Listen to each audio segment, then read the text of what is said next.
వేళ బెడ్డొచ్చిన వేళ అంటారు. ఏమని ప్రారంభించాడు ఆ యువగళాన్ని? పెద్ద అపాశుభంతో ప్రారంభించాడు.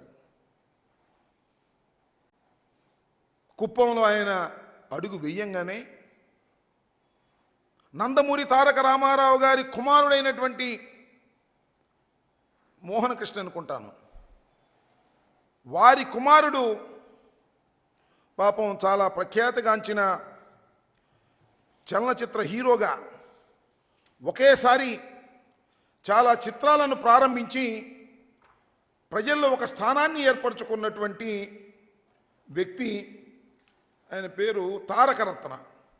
పాపం తారకరత్న నందమూరి తారక రామారావు గారి మరొక మనవుడు కూతురు బిడ్డ అయినటువంటి నారా లోకేష్ గారు పాదయాత్ర చేస్తున్నాడు.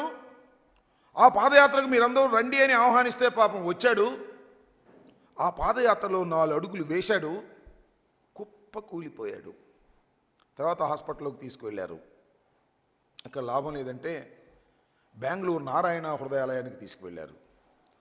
అక్కడ సుమారుగా 22 రోజుల పాటు చికిత్స పొంది దుర్మరణం పాలయ్యాడు.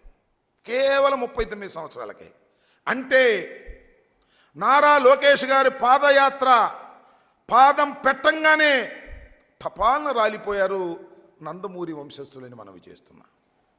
అంత అశుభంతో ప్రారంభమైనటువంటి ఈ యువగళం తిరుగుతూ వచ్చింది. అన్ని ప్రాంతాలు వెళ్తున్నారు. జలం లేక వెలవెలబోయిన సందర్భాలు, జలాన్ని పోగు చేసుకొచ్చినా రానటువంటి సందర్భాలు, జనం కోసం వెయిట్ చేసినటువంటి సందర్భాలు, జనం కోసం కిక్కిరిసినటువంటి రోడ్లలాగా చిత్రీకరించే ప్రయత్నాలు. మా యువగళం బ్రహ్మాండంగా సక్సెస్ అవుతుందని చెప్పుకోవడానికి తీవ్రమైన ప్రయత్నం చేశారు. ఈనాడు, ఆంధ్రజ్యోతి, TV5 అయితే కప్పీలు పెట్టి లెగ్గొట్టడానికి ప్రయత్నం చేశారు. లోకేష్కి జనం బాగా వస్తున్నారు, జనం బాగా వస్తున్నారని చెప్పేందుకు. ఎక్కడ కనపడమే, విజువల్స్ లేవే, జనం రావడం లేదే, పట్టించుకోవడం లేదే.